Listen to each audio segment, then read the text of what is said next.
Bro. பார்க்கலாமா? Okay bro. So இன்றைக்கி வந்து சிட்டிசன்ஷிப் பார்க்கலாம். சரியா? இது வந்து 6th டாபிக். ஓகே. ஸோ ஜென்ரிக்காகவே சிட்டிசன்ஷிப் அப்படின்னா சிட்டிசன்ஷிப், இந்த சிட்டிசன்ஷிப்ன்ற வேர்டு, அந்த சிட்டிசன் இருக்கு இல்லையா, அது வந்து லாட்டின் வேர்ட்லேருந்து வருது. ஓகே. என்னன்னா சிவிஸ் அப்படின்னு சொல்லுவாங்க. Okay okay okay. அப்படின்னா என்ன அர்த்தம்னா ரெசிடென்ட் அப்படின்னு அர்த்தம். ஓகே. சரியா? ஸோ இது வந்து சிட்டிசன் அப்படிங்கிறது ஒரு லாட்டின் வேர்டு, அது வந்து சிவிஸ் அப்படிங்கிற லாட்டின் வேர்ட்லேருந்து வருது. அதோட மீனிங் என்னென்னா ரெசிடென்ட் அப்படின்னு அர்த்தம். Okay okay. சரியா? அவ்வளோதான். சிட்டிசன்ஸ்னால் இது. இப்போது ஜென்ரிக்காக நம்ம டேர்ம் பார்த்தீங்கன்னா ரெண்டாக வந்து கிளாஸிஃபை பண்ணுவாங்க. ஒன்று வந்து சிட்டிசன், இன்னொன்று ஏலியன். ஓகே. சரியா? சிட்டிசன், இன்னொன்று ஏலியன். இப்போது இந்த ஏலியன்ஸே வந்து ரெண்டாக பிரிப்பாங்க. ஒன்று வந்து ஃப்ரெண்ட்லி ஏலியன், எனிமி ஏலியன் சொல்லி. Okay. So friendly alien, enemy alien என்ன அர்த்தம்னா, நம்ம வந்து நட்பாக இருக்கக்கூடிய நாடுகள் இருக்கு இல்லையா, அந்த மாதிரி நாட்டில் இருக்கக்கூடிய மக்கள் இருக்காங்க இல்லையா, அவங்கள வந்து ஃப்ரெண்ட்லி ஏலியன்ஸ்னு சொல்லுவாங்க. இல்லை வந்து இப்போ பாகிஸ்தான் இருக்குது, அந்த மாதிரி ஒரு சில கண்ட்ரிஸ் நமக்கு வந்து த்ரெட்டாக இருக்க மாதிரி இருக்குது, நம்ம கூட அந்த ஒரு இது இல்லை, மியூச்சுவல் அண்டர்ஸ்டாண்டிங் இல்லாமல் இருக்கிற கண்ட்ரிஸ்லாம் பார்த்தோன்னா எனிமி ஏலியன்ஸ்னு சொல்லுவாங்க அந்த சிட்டிசன்ஸை. ஏன் அப்படின்னா அந்த கண்ட்ரிஸ்க்கு ஒரு சில ரெஸ்ட்ரிக்ஷன்ஸ் இருக்கும். ஃப்ரெண்ட்லி, இப்போ ஃப்ரெண்டுனா ஒரு ப்ரொவிஷன்ஸ் நம்ம கொடுப்போம் பார்த்தியா, இதே நமக்கு பிடிக்காதவங்கன்னா வந்து அந்த மாதிரி நம்ம கொடுக்குறது இல்லை இல்லையா, அந்த மாதிரி தான் அது. ஸோ அந்த இது டிஃப்ரென்ஷியேட்காக தான் அது. சரியா? அதே மாதிரி சிட்டிசன்ஸே வந்து ரெண்டாக பிரிக்கலாம். ஒன்று வந்து நேச்சுரல் சிட்டிசன்ஸ், இன்னொன்று நேச்சுரலைஸ்டு சிட்டிசன்ஸு.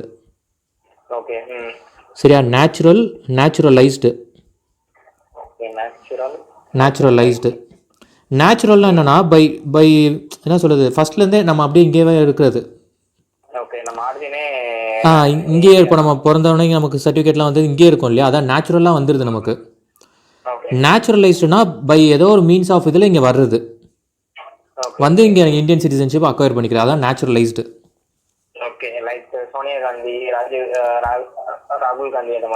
ராகுல் காந்தி வந்து இங்கே தான் சொல்லலாம். அது கூட ஏதாவது இஷ்யூ சொல்கிறாங்க, அவங்க பர்த் வந்து அங்கே இருக்குது இதெல்லாம் சொல்கிறாங்க. அதை விட்டு அவங்க வந்து நமக்கு அது எனக்கு ஷுவராக அது தெரியல. ராகுல் காந்தியை பற்றி எனக்கு ஷுவராக தெரியல, அதனால் அது சொல்ல முடியாது. பட் பொதுவான மீனிங் இதுதான். வெளியே இருந்து இப்போது இன்னும் வேறு சிட்டிசன்ஸாக வேறு கண்ட்ரியில் இருந்திருக்கலாம், அவங்க வந்து இங்கே சிட்டிசன்ஷிப் வாங்கிடுறாங்கன்னு வச்சுக்கோ. இப்போ இந்தியன் சிட்டிசன்ஷிப்பு பை நம்மளை தவிர நம்ம நேச்சுரலாக வாங்குகிறோம் இல்லையா, இங்கே இருந்து வாங்கிடுறோம் இல்லையா, அது மாதிரி இல்லாமல் வெளிநாட்டிலேருந்து ஒரு சில சம்டைம்ஸ் வருவாங்க. பிஐஓன்லாம் கூட இருக்காங்க, பர்சன் ஆஃப் இந்தியன் ஆரிஜின் சொல்லி. ஸோ அதெல்லாம் நம்ம பின்னாடி பார்க்கலாம். என்னென்னா வெளியேருந்து வந்து வாங்குறவங்க நேச்சுரலைஸ்டு. சரியா? சரியா?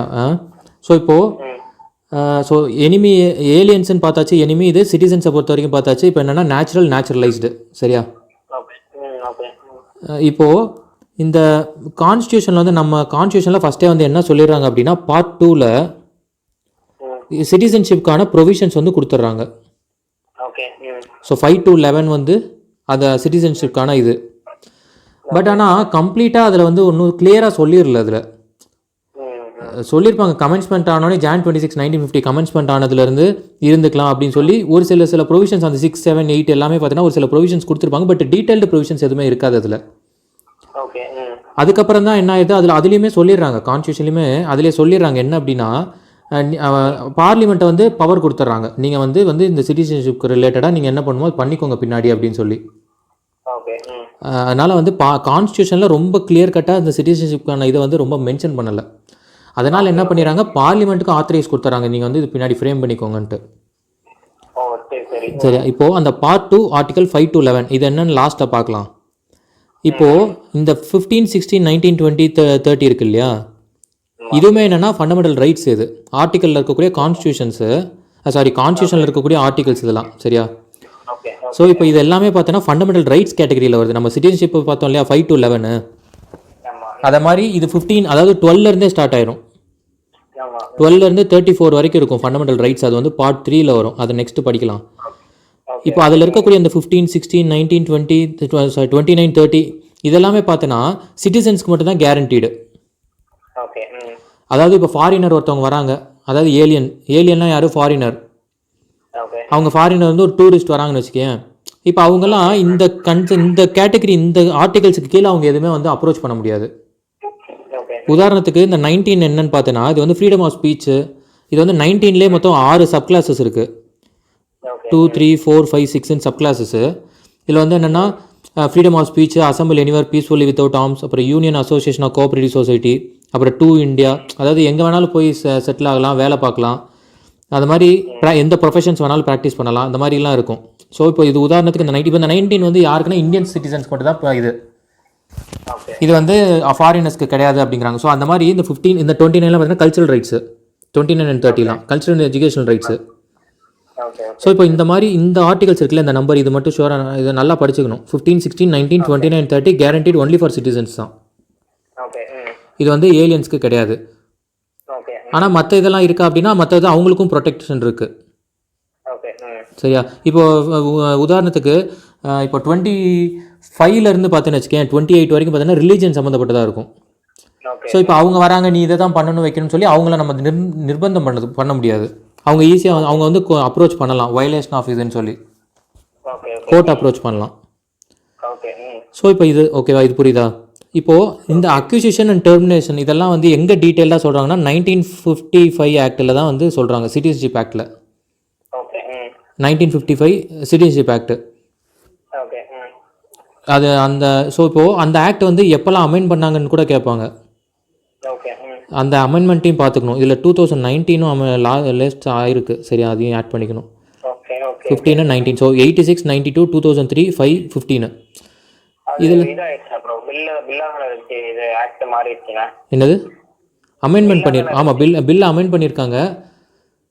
அந்த பில்லை தான் ஃபஸ்ட் இன்ட்ரடியூஸ் பண்ணுவாங்க. ஒரு பார்லிமெண்ட்டில் தான் என்ன பண்ணுவாங்க அப்படின்னா, ஒரு பில் வந்து இன்ட்ரடியூஸ் பண்ணுவாங்க. அதுதான் வந்து இன்னொரு ஹவுஸில் பாஸ் ஆகும். அதுக்கப்புறம் பிரசிடென்ட் அசென்ட் ஆகும். அதுக்கப்புறம் அது வந்து ஆக்டாக மாறும். இதில் ரொம்ப சிக்னிஃபிகண்ட் என்னென்னா, அந்த 2003 பார்த்தீங்கன்னா காமன்வெல்த் சிட்டிசன்ஷிப் வந்து ராட்டிஃபை பண்ணியிருப்பாங்க. ரிவோக் பண்ணியிருப்பாங்க, சாரி, ரிவோக் ஆகிருக்கும். ராட்டிஃபைனா அக்செப்ட் பண்ணுறது. அது எப்போ அக்செப்ட் ஆகிருக்குன்னா 1949 மேல. காமன்வெல்த் சிட்டிசன்ஷிப் வந்து ராட்டிஃபைட் இன் 1949 மே, அது ரிவோக்ட் இன் 2003. ஸோ இந்த காமன்வெல்த் சிட்டிசன்ஷிப்னா என்னென்னா, பிரிட்டிஷ் ரூல் பண்ணும்பொழுது உள்ள காலனிஸ்லாம் இருக்கு இல்லையா, அந்த காலனிஸ் எல்லாம் தான் காமன்வெல்த் கண்ட்ரீஸ்ன்னு சொல்லுவாங்க.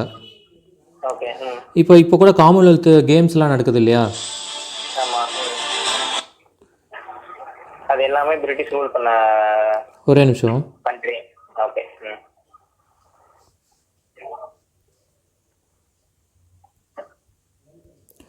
புரியுதா? ஸோ இப்போது காமன்வெல்த் கேம்ஸ்லாம் இப்போ நடக்குது, அதுவுமே எல்லாமே அந்த அந்த காலனிஸாக இருந்தது இல்லையா, அந்த கண்ட்ரீஸ்குள்ளே ஒரு இது தான் நடக்கும். கேம்ஸ் அவங்க மட்டும் தான் பார்ட்டிசிபேட் பண்ணுவாங்க. இப்போ நெக்ஸ்ட்டு காமன்வெல்த் வந்து 2022 நடக்க போகுது.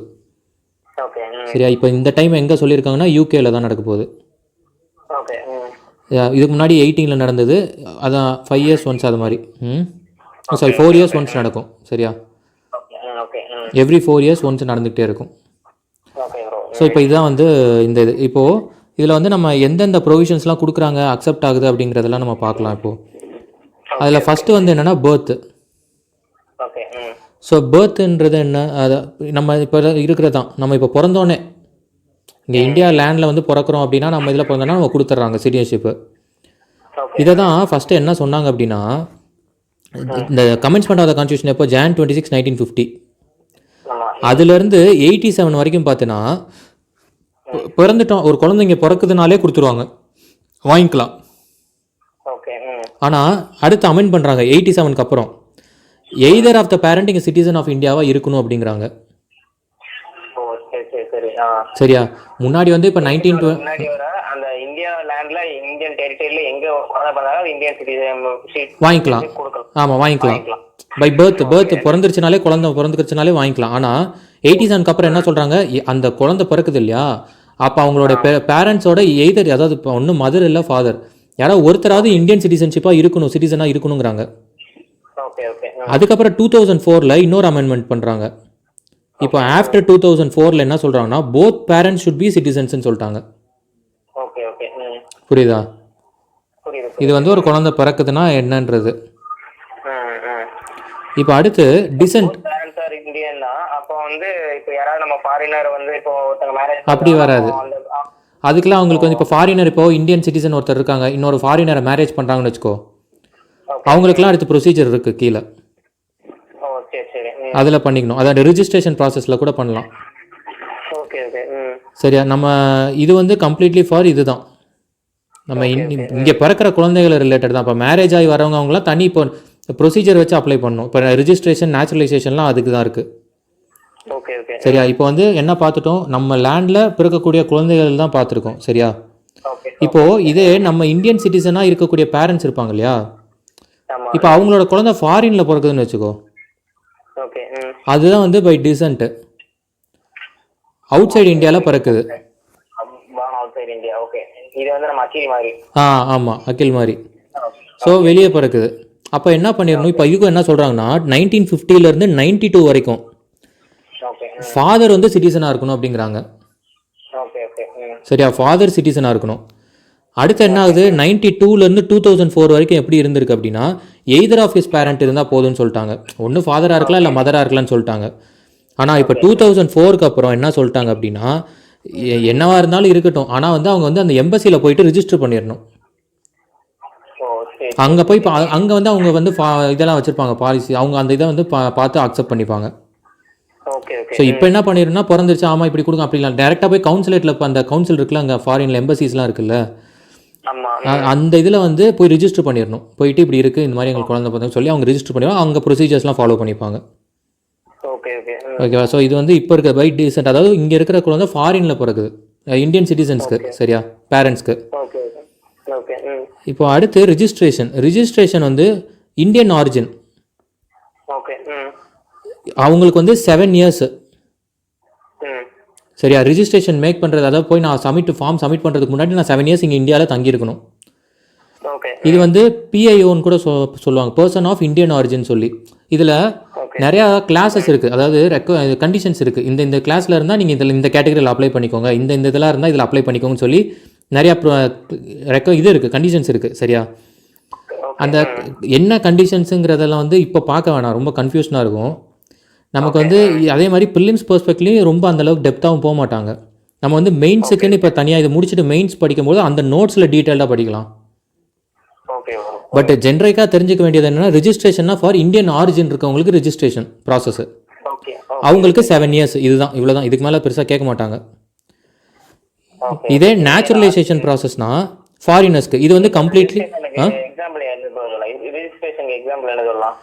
அதான் பிஐஓ தான், பர்சன் ஆஃப் இந்தியன் ஆரிஜின்.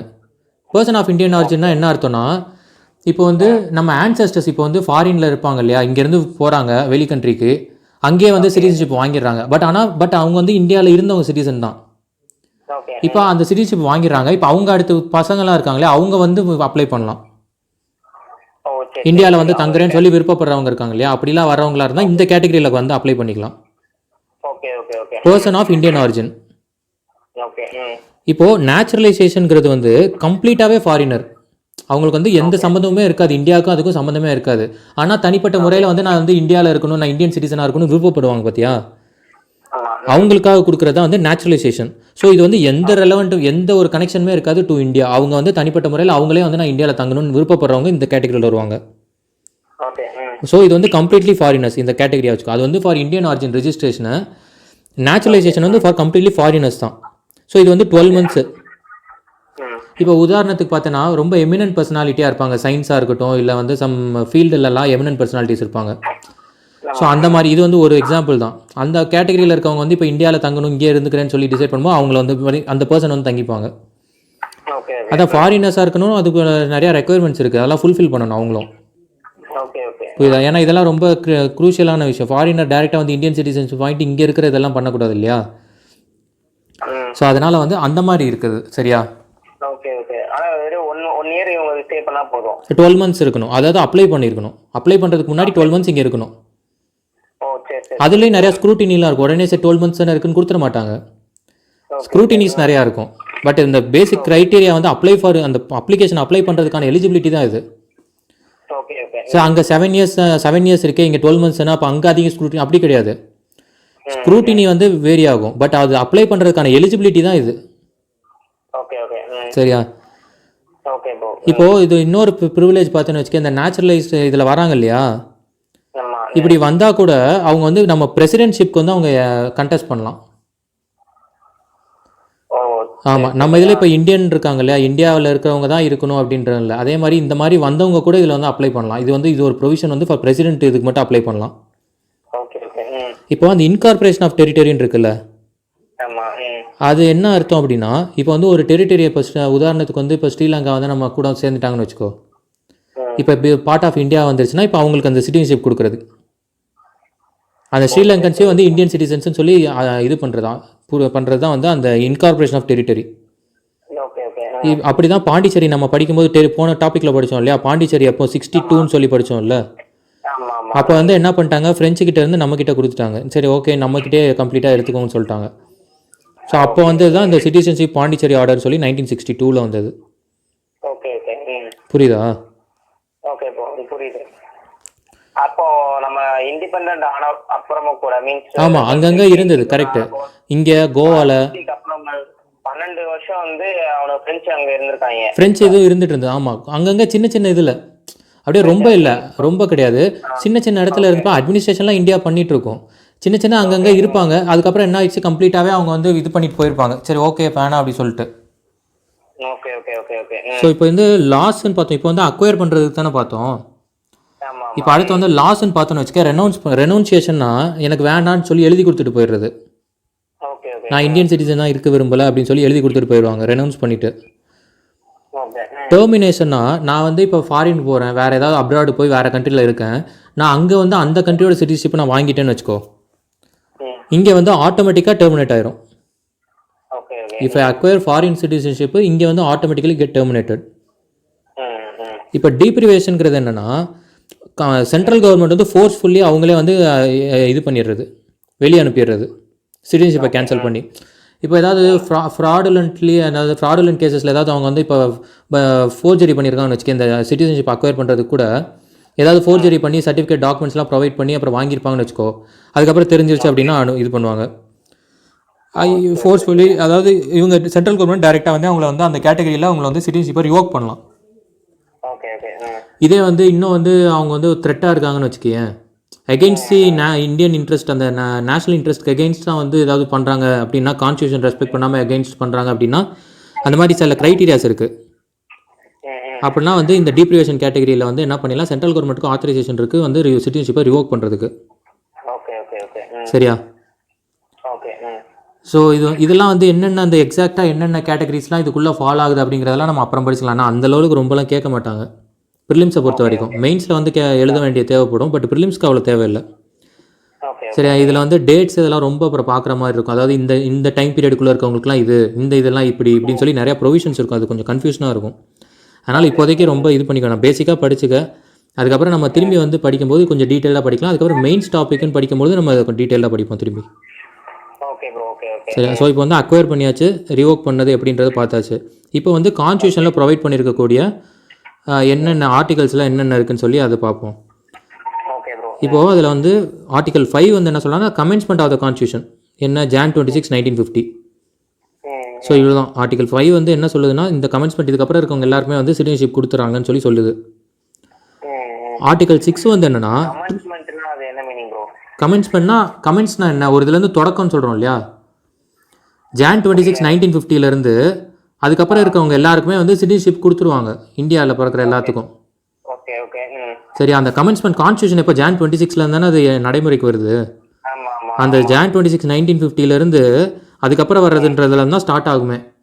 இப்போ நம்ம முன்னாடி வந்து அக்வயர் அக்விஷனில் படித்தோம் இல்லையா, பண்ணும்பொழுது என்ன படித்தோம், 1950 87 வரைக்கும் பை பர்த்னு சொல்லி படித்தோம். அப்போ 1950ங்கிறது என்ன, அந்த Jan 26, 1950 சரியா? ஆமாம். இப்போது அப்போ 1947 இண்டிபெண்டன்ஸ் கிடச்சிருது இல்லையா, அப்போ 1950 தானே நம்ம சொல்கிறோம். அப்போ 1947 இருக்கிறவங்க என்ன, அதே மாதிரி அங்கே பார்ட்டிஷன் ஆகும்போது என்ன ஆச்சு, இங்கேருந்து அங்கே பாகிஸ்தான் போகிறதும் பாகிஸ்தான்லேருந்து இங்கே வர்றதும், அப்புறம் என்ன இருக்கும், ஃபாரினில் இந்தியன்ஸ் நிறைய பேர் செட்டில் ஆகியிருப்பாங்க, திரும்பி வந்து இங்கே இந்தியாவுக்கு வரணும்னு விருப்பப்படுவாங்க. அதாவது நேஷனுக்கு வந்து என்ன இண்டிபெண்டன்ட் கிடச்சிருச்சு, இண்டிபெண்டன்ஸு. ஸோ அதனால சரி இந்தியாவிலே இருக்கலாம்னு சொல்லி கூட விருப்பப்படலாம். ஸோ அப்போ நிறையா இது இருக்குது இல்லையா, ஸோ அப்போ அவங்களெல்லாம் கிளாஸிஃபை பண்ணுறதுக்காக வந்தது தான் இந்த டைம். அந்த வந்து வெறும் ஒரு டெம்பரரின்னு வச்சுக்கேன், அந்த டைம் உள்ள இஷ்யூவை சால்வ் பண்ணுறதுக்காக கொண்டு வந்தது தான் இது எல்லாமே. அதுக்கப்புறம் தான் என்ன சொல்லிட்டாங்க, பார்லிமெண்ட்டுக்கு ஆத்தரைசேஷனும் கொடுத்துட்டாங்க, நீங்கள் டீட்டெயில்டாக எது வேணாலும் பின்னாடி ஃபர்தராக நீங்கள் இந்த ரிலேட்டட் திங்கு பண்ணிக்கோங்க, லா எனாக்ட் பண்ணின்னு சொல்லிட்டாங்க. அப்படி வந்தது தான் 1955 ஆக்ட். அது வந்து subject to over the period என்ன ஆகுது, அமெண்ட்மெண்ட் ஆகுது. அமெண்ட்மெண்ட் ஆகி இந்த ப்ரொவிஷன்ஸ் இப்படி இதெல்லாம் இப்படி இருக்கக்கூடாது இதெல்லாம் சொல்லி மாற்றுறாங்க. Okay bro. ஸோ இப்போ அதே மாதிரி இந்த இதுலேயுமே நிறையா க்ரைட்டீரியாஸ் இருக்குது ஒரு இதுக்குள்ளேயுமே. அது வந்து இப்போதைக்கு ரொம்ப பார்த்துக்க வேணாம். இப்போ வெறும் சிம்பிள் டேர்மாக ஆர்டிகல்ஸ் வந்து கொஸ்டின்ஸ் கேட்கும்போது ஆர்டிகல் 6னா எதுன்னு நீ எடுக்கணும் இல்லையா, அது பிக் பண்ணுறதுக்கு மட்டும் எப்படி ஆப்ஷன் பார்த்துக்கிறதுனா இது வந்து டூ இந்தியா. ஆர்டிகல் 6 பொறுத்த வரைக்கும் கீவேர்டு வந்து டூ இந்தியா, இந்தியாவுக்குள்ளே வரவங்க. அடுத்து ஆர்டிகல் 7 வந்து மைக்ரன்ஸ் டூ பாகிஸ்தான் இருக்கு இல்லையா, அதை வந்து என்னென்னா டூ பாகிஸ்தான் என்ன அர்த்தம், இங்கேருந்து போகிறவங்கன்னு அர்த்தம் இல்லையா, from Pakistan, sorry from India அப்படி ஞாபகம் வச்சுக்கோ. ஸோ 6 வந்து டூ இந்தியா, இந்தியாவுக்குள்ளே வரது ரிலேட்டடாக. அப்போ ஆர்டிகல் ஆப்ஷனில் நீ பார்த்தோன்னே டக்குன்னு எடுத்துக்கலாம். இது அதே மாதிரி ஆர்டிகல் 7 வந்து ஃப்ரம் இந்தியா, அப்போனா ஆர்டிகல் 7 நீ டக்குன்னு சூஸ் பண்ணிக்கலாம். இதுக்குள்ளெல்லாம் இருக்குது ஒரு கண்டிஷன்ஸ் இருக்குது, அதெல்லாம் வந்து நம்ம டீட்டெயில்டாக நம்ம மெயின்ஸ் படிக்கும்போது படிக்கலாம். அவ்வளோ டெப்த்தாக ப்ரிலிம்ஸில் வராது. முன்னாடி கான்ஸ்டியூஷனில் இருந்தது. கான்ஸ்டியூஷன் எனாக்ட் பண்ணும்போதே இந்த ப்ரொவிஷன்ஸ்லாம் கொடுத்துட்டாங்க. ஆமாம், ஏன்னா அப்போ தானே நம்ம 1947 இந்தியாவிலேருந்து அப்போ தானே ஸ்ப்ளிட் ஆகுது. பிரிட்டிஷ் வந்து இண்டிபெண்டன்ஸ் ஆக்ட் 1947 படி என்ன சொல்லிட்டாங்க, ஒன்று நீங்கள் வந்து அங்கே இருந்துக்கலாம், பாகிஸ்தானில் இருந்துக்கலாம், இல்லை இந்தியாவில் இருந்துக்கலாம், இல்லை ரிமைன் இண்டிபெண்ட் அப்படின்னு சொல்லிட்டாங்க. ஸோ அப்போ மாறி மாறி ஸ்ப்ளிட் ஆகிட்டு இருப்பாங்க இல்லையா. இப்போ இங்கே ஒரு சொந்தக்காரங்க இருப்பாங்க, மேபி பாகிஸ்தான் ரீஜனில் அங்கே ஒருத்தவங்க இருப்பாங்க. அப்போ இல்லை நான் இந்தியா கூட இருக்கேன்னு சொல்லிட்டு வரலாம், இல்லை இங்கேருந்து நான் அங்கே போய் இருந்துக்கிறேன் பாகிஸ்தானில் இருந்துக்கிறேன்னு சொல்லிட்டு ஒரு சிலர் போகலாம். ஸோ அப்போ அந்த டைமில் நிறையா மைக்ரன்ஸாக இருக்கு இல்லையா, அங்கேருந்து இங்கே வர இங்கேருந்து போகன்னு சொல்லி அப்போ வெஸ்ட் பாகிஸ்தான் வேறு இருந்தது. ஸோ அப்போ அதெல்லாம் ஹேண்டில் பண்ணுறதுக்காக அப்போதைக்கு கொண்டு வந்தது தான் இந்த இது. ஏன்னா நம்ம கான்ஸ்டியூஷன் எப்போ 1950 அடாப்ட் பண்ணிட்டோம் 26 ஜனவரியிலே. ஸோ இந்த ப்ரொவிஷன்ஸ்லாம் அப்போயே வந்துருச்சு. எதுக்குன்னா அந்த டைமில் இருக்கக்கூடிய சுச்சுவேஷனை ஹேண்டில் பண்ணுறதுக்கு. எப்போ 1947 இண்டிபெண்டன்ஸ் கிடைக்குது, 50லாம் இருக்குது, அந்த டைமை ஹேண்டில் பண்ணுறதுக்கு. அதுக்கப்புறம் தான் 55ல் தான் ப்ராப்பராக கொண்டு வந்துட்டாங்க, என்னென்னலாம் வந்து எப்படி அக்வயர் பண்ணலாம், எப்படி ஒருத்தர் வந்து இல்லைன்னு சொல்லி வெளியே அனுப்பலாம்னு சொல்கிறதெல்லாம் அப்புறம் 55லேருந்து வருது. இல்லை இதெல்லாம் இப்போதைக்கு இருக்கிறது தான். அது இந்த கான்ஸ்டியூஷன் இப்போ உதாரணத்துக்கு இப்போ 7 அமெண்ட் பண்ணணும்னு வச்சுக்கேன். இப்போ 7 அமெண்ட் பண்ணணும்னா இப்போ கான்ஸ்டியூஷன் அமெண்ட்மெண்ட் ஆக்டில் தான் வரணும். ஆர்டிகல் 368 படி தான் கான்ஸ்டியூஷனில் இருக்கக்கூடிய ப்ரொவிஷனை எதை அமெண்ட் பண்ணுறதுனாலும் கான்ஸ்டியூஷனை வந்து அந்த ஆர்டிகல் 368 படி தான் வரணும். ஆனால் 1955 ஆக்ட் அப்படி கிடையாது. ஆக்ட் எல்லாம் தனியாக வருது. கான்ஸ்டியூஷன் அமெண்ட் பண்ணுறதுக்கு தான் அந்த ப்ரொசீஜர். இதெல்லாம் ஆக்ட் அமெண்ட் பண்ணுறதுக்கு மெஜாரிட்டியோ இல்லை எக்ஸிக்யூட்டிவ் ஆக்ஷன்ஸ் மூலிமா கூட பண்ணிக்கலாம். ஆர்டிகல்ங்கிறது என்ன, கான்ஸ்டியூஷனில் இருக்கக்கூடிய ஆர்டிகல் அமெண்ட் பண்ணணும். அது என்னவா அமெண்ட் பண்ணுறதா இருந்தாலும் அந்த ப்ரொசீஜரை ஃபாலோ பண்ணணும். அந்த ப்ரொசீஜர் எதில் இருக்குது, ஆர்டிகல் 368 தான் வந்து அந்த ப்ரொசீஜர்லாம் இருக்குது. சரியா? என்ன கேக்குறேன்னா இப்போ இந்த ஆர்டிகல் வந்து இப்போ இருக்கா? ஆமா, இப்போ இது எல்லாமே இருக்கு. இதெல்லாம் அந்த கான்ஸ்டியூஷன்ல ப்ரொவைட் பண்ணது. சரியா? இப்போ அடுத்து ஆர்டிகல் 8 பார்த்துன்னு வச்சுக்கோ. அவுட் சைடு இந்தியாவில் இருக்காங்க இல்லையா, அந்த மாதிரி பர்சன்ஸ்க்கு. ஆமா ஆமா அவங்களுக்கு. சரியா? Indian origin residing outside India. அடுத்து ஆர்டிகல் 9 வந்து என்னன்னா ஃபாரின் சிட்டிசன்ஷிப் வந்து அக்வயர் பண்ணிடுறாங்க இல்லையா, அந்த மாதிரி கேண்டிடேட்ஸ்க்கு foreign state and not to இதுதான், புரியுதா? So acquiring voluntarily acquiring citizenship of a foreign state, அவங்கள மாதிரி பர்சன்ஸ்க்கு அது. அடுத்து அதான் அந்த ரிலேட்டடாக வந்து 9ல் சொல்கிறாங்க. இங்கே இருந்துட்டு வாங்கிட்டு போயிடுறாங்க இல்லையா, அப்போ நம்ம என்ன பண்ணால் அந்த டெர்மினேஷனில் ஆல்ரெடி 1950 ஆக்ட்லையும் கொடுத்துட்டாங்க. பட் இந்த ப்ரொவிஷன் வந்து என்ன ஆர்டிகல் 9ல் என்ன சொல்லுதுன்னா அந்த மாதிரி பர்சன்ஸ் ரிலேட்டடாக பேசக்கூடிய ஆர்டிகல் தான் ஆர்டிகல் 9. ஆர்டிகல் 10 வந்து என்னென்னா இந்த சிட்டிசன்ஷிப் வந்து என்ன சொல்கிறது, அது அவங்களுக்கான ப்ரொவிஷன்ஸு. இந்த ரைட்ஸ் ஆஃப் சிட்டிசன்ஷிப் என்ன, சிட்டிசன்ஷிப் வாங்கிடுறோம் இல்லையா, இப்போ நம்ம அக்வயர் பண்ணிட்டோம். இப்போ இந்த சிட்டிசன்ஷிப்லாம் என்ன பண்ணும், அவங்க வந்து நம்ம லாஸை ஃபாலோ பண்ணணும், அதே மாதிரி நம்மளோட ரைட்ஸ் எல்லாம் அவங்க என்ஜாய் பண்ணுறாங்க இல்லையா, அந்த மாதிரி அந்த ரைட்ஸ் ஆஃப் சிட்டிசன்ஷிப்பை பற்றி பேசுகிறது. ஆனால் ஆர்டிகல் 11 இருக்குது பார்த்தியா, இதான் ரொம்ப இம்பார்ட்டன்ட்டு. அதாவது இப்போ ரைட்ஸ் ஆஃப் சிட்டிசன்ஷிப்னா என்ன, இந்த ப்ரொவிஷன்ஸ் இப்போ 1955 மாற்றுறாங்க இல்லையா, இதெல்லாம் இப்போ சேஞ்சஸ் பண்ணுறது எது பெர்மிட் பண்ணுறதுன்னா ஆர்டிகல் 10 and 11 தான். அதே தான் இந்த 11ல் சொல்லிட்டாங்க பாரு, கிளியர் பார்லிமெண்ட் வந்து கேன் ரெகுலேட் ரைட்டு, அந்த எதை வேணாலும் சேஞ்சஸ் பண்ணிக்கலாம் அவங்க, அதை ஆத்தரைசேஷன் கொடுக்குறது 11. ஓகே ஸோ இப்போ நடக்கிற சேஞ்சஸ் எதுவுமே பண்ணுறதுனா மெயினாக வந்து இந்த ஆர்டிகல் 10 and 11 பேஸ் பண்ணி தான் நடக்கும். ஓகே ஓகே ஓகே ஸோ இதுலேருந்து அவ்வளோக்கா ரொம்ப கொஸ்டின்ஸ் வராது. மோஸ்ட்லி 11 தான் இம்பார்ட்டண்ட்டு. ஆனால் இருந்தாலும் அந்த ஆப்ஷன்லேருந்து நம்ம எடுத்து எழுதுறதுக்கு இந்த கீவேர்ட் மாதிரி பார்த்துக்கிட்டேன்னா யூஸ்ஃபுல்லாக இருக்கும். அதாவது first commencement of the constitution, அடுத்து வந்து டு இந்தியா, அப்புறம் வந்து ஃப்ரம் இந்தியா, அப்புறம் Indian origin residing outside India, okay அடுத்து வந்து என்ன அக்வயரிங் ஃபாரின் சிட்டிசன்ஷிப்பு, ஓகே அதுக்கப்புறம் என்ன ரைட்ஸ் ஆஃப் சிட்டிசன்ஷிப்பு, ஓகே அப்புறம் பார்லிமெண்ட் வந்து can make laws. Okay okay okay so இதெல்லாம் தான் வந்து இந்த இது ஓகே ஓகே ஓகே ஓகே சரியா. மீன்ஸ் இப்போ 10 வந்து எக்ஸாம்பிளுக்கு எடுத்து சொல்றேன். இப்போ எப்படி சொல்றது, இப்போ ஃபோர்ஸ் பண்ணி யாராவது இப்போ ஆல்ரெடி இருக்கிறவங்க சிட்டிசன்ஷிப் கேன்சல் பண்றாங்க அப்படின்னா இவங்க வந்து 10 பேஸ் பண்ணி அவங்க கேஸ் ஏதாவது போடலாம் அப்படிங்கிற மாதிரி தானே? இல்லை அதாவது லாலே ஆல்ரெடி ப்ரொவிஷன் கொடுத்துட்டாங்கல்ல. நம்ம வந்து அக்விஷன் டெர்மினேஷன்ஸ் எல்லாமே டீட்டெயிலாக லாஸில் கொடுத்துட்டாங்க அந்த சிட்டிசன்ஷிப் ஆக்ட் 1955. கான்ஸ்டியூஷன் அமெண்ட் பண்ணணும், ஏதாவது ஒரு ப்ரொவிஷனை உள்ளே கொண்டு வரணும் அப்படின்னா நம்ம கான்ஸ்டியூஷன் அமெண்ட்மெண்ட் ஆக்ட் படி தான் வரணும். அது சர்டன் ப்ரொசீஜர்ஸ் ஃபாலோ ஆகும். உனக்கு அந்த 95 ஆக்ட்லேயே வந்து கொடுத்துட்டாங்க இதெல்லாம் வந்து இப்படி பண்ணணும், இதெல்லாம் இப்படி பண்ணக்கூடாதுன்னு சொல்லி அதிலே இருக்குது. ஓகேவா. கான்ஸ்டியூஷன் வந்து சம் திங்ஸ் வந்து கேரண்டி பண்ணிடுது. அதுவுமே அதெல்லாம் எப்போ எனாக்ட் பண்ணாங்கன்னா அந்த இனிஷியல் ஸ்டேஜஸில் எனாக்ட் பண்ணும்போது கொண்டு வந்த கான்செப்ட்ஸ் இதெல்லாம் 1950 கமெண்ட்ஸ் ஆகும்போது. அதுக்கப்புறம் டீட்டெயில்டு சேஞ்சஸ்லாம் தான் 55 வந்தது. இப்போ அந்த சிட்டிஷிப்பான அமெண்ட்மெண்ட் எல்லாம் தான் அந்த சிட்டிஷிப் 1955 தான் அமெண்ட் பண்ணுறாங்க.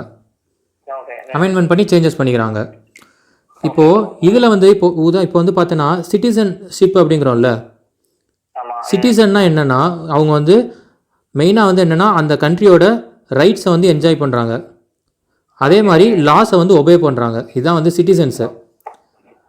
ஸோ சிட்டிசன்ஷிப்புனா என்னென்னா அது ஒரு ஐடென்டிட்டி கார்டு மாதிரி சிட்டிசன்ஸ்க்கு கொடுத்துட்றாங்க. அது எதுக்குன்னா வந்து அவங்களுக்கான ஒரு பவரை கொடுக்குற மாதிரி ஒரு லீகல் ரைட் கொடுத்துருது. அதான் சிட்டிசன்ஷிப்பு.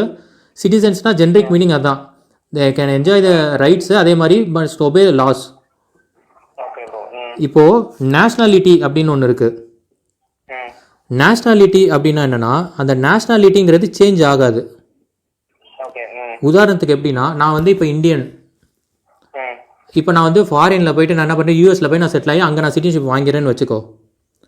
இப்போ நான் வந்து என்ன அர்த்தம்னா நான் யூஎஸ் சிட்டிசன், பட் ஆனால் இந்தியன் நேஷ்னல். நேஷ்னாலிட்டிங்கிறது என்றைக்குமே சேஞ்ச் ஆகாது. நான் பிறந்து எந்த ஆரிஜின் நான் என்னோட இது இருக்கோ அதுதான் என்னோட நேஷ்னாலிட்டி. ஆனால் சிட்டிசன்ஷிப்புங்கிறது இது வந்து சப்ஜெக்ட் டு சேஞ்ச். நம்ம பார்த்தோம் இல்லையா, நேச்சுரல் சிட்டிசன் இங்கே வந்துடுது, நேச்சுரலைஸ்ட் யார் வெளியேருந்து உள்ளே வரான், ஸோ அவன் சிட்டிசன்ஷிப்னு வரான் இல்லையா, அதான். So nationality remain same, citizenship subject to change. புரியுதா? இதில் இமிக்ரெண்ட்ஸுன்றது தான் வந்து என்னன்னா அந்த வேலைக்கு போகிறாங்க இல்லையா, ஃபாரின் கண்ட்ரியில் வந்து போய் இருக்காங்கல்ல, அவங்களுக்கு வந்து தங்குறதுக்கும் ஒர்க்குக்கும் மட்டும் பெர்மிட் பண்ணிடுவாங்க. அவங்க ஓட்டிங் இதிலெல்லாம் வந்து அவங்க இன்வால்வ் ஆக முடியாது. இதான் வந்து இமிக்ரெண்ட்ஸு. இப்போது என்ஆர்ஐ அப்படின்றது என்னென்னா நான் ரெசிடென்சியல் இந்தியன். இப்போ நம்ம அண்ணா மாதிரி அங்கே இதில் இருக்காங்கல்ல, துபாயில் இருக்க மாதிரி சிட்டிசன் தான், பட் வேலைக்காக வெளியே இருக்கிறது. இப்போ இதே வந்து பிஐஓ அப்படின்னா அதான் நம்ம அப்போ சொன்னது, ஆன்செஸ்டர்ஸ் போய் இருந்திருப்பாங்க இங்கே, அவங்க ஃபாரினில் போய் செட்டில் ஆகிருப்பாங்க, அங்கேயே சிட்டிசன்ஷிப் வாங்கியிருப்பாங்க, அப்படியே போயிட்டு இருக்கும். அவங்க திரும்பி வராங்க அப்படின்னா அவங்கள தான் வந்து பிஐஓன்னு சொல்லுவாங்க, பர்சன் ஆஃப் இந்தியன் ஆரிஜின். ஓசிஐங்கிறது என்னென்னா ஓவர்சீஸ் சிட்டிசன்ஸ் ஆஃப் இந்தியான்னு சொல்லுவாங்க. ஓசிஐனா ஓவர்சீஸ்.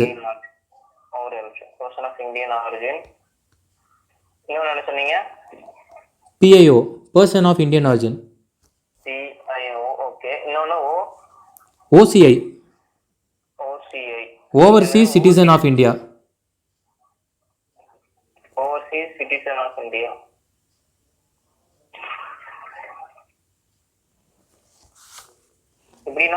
இப்போ ஓசிஐனா என்னன்னா, இப்போ ரீசெண்டாக வந்து இந்த பிஐயும் ஓசிஐயும் சேர்ந்து மெர்ஜ் பண்ணி ஓசிஐ கார்டு ஹோல்டர் அப்படின்னு சொல்லிடுறாங்க.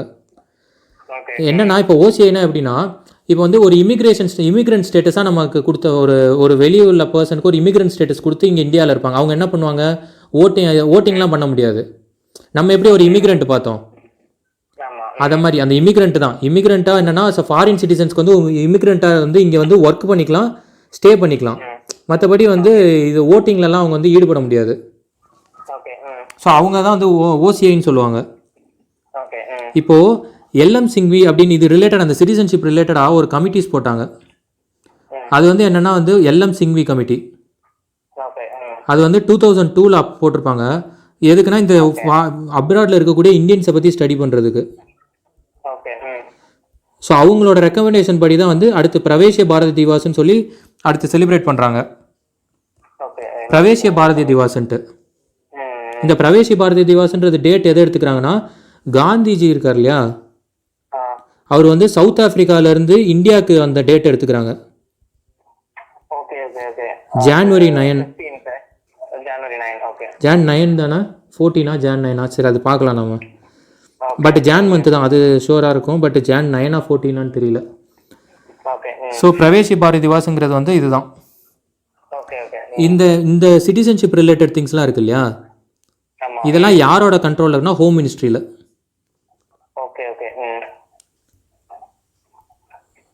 அமித்ஷா. சரியா? அதே மாதிரி இந்த ஹோம் மினிஸ்ட்ரி இருக்குல்ல, இதுக்கு வந்து 2 இருக்குது. ஒன்று வந்து ஹோம் மினிஸ்ட்ரி, இன்னொன்று வந்து மினிஸ்டர் ஆஃப் ஸ்டேட்டுன்னு ஒருத்தர் இருக்கார். இதுக்கு ஹோம் டிபார்ட்மெண்ட்டுக்கு. சரியா? பெரிய பெரிய டிபார்ட்மெண்ட்ஸ்லாம் பார்த்தேன்னு வச்சுக்கேன், மினிஸ்டர் ஆஃப் ஸ்டேட்னு ஒன்று அடிஷ்னலாக ஒருத்தர் இருப்பாங்க அசிஸ்ட் பண்ணுறதுக்காக. இப்போ ஃபினான்ஸ்க்கும் அதே மாதிரி தான். ஃபினான்ஸில் எப்படி வந்து இவங்க இருக்காங்கல்ல, நிர்மலா சீதாராமன் வந்து மினிஸ்டராக இருக்க மாதிரி, அதே மாதிரி ஃபினான்ஸ்க்கு மினிஸ்டர் ஆஃப் ஸ்டேட்டுன்னு ஒன்று இருக்கும். அவங்க வந்து அசஸ் பண்ணுறது கூட வந்து பெரிய பெரிய டிபார்ட்மெண்ட்ஸ்லாம் வந்து ஒருத்தரே மேனேஜ் பண்ண மாட்டாங்க, 2 பேர் இருப்பாங்க.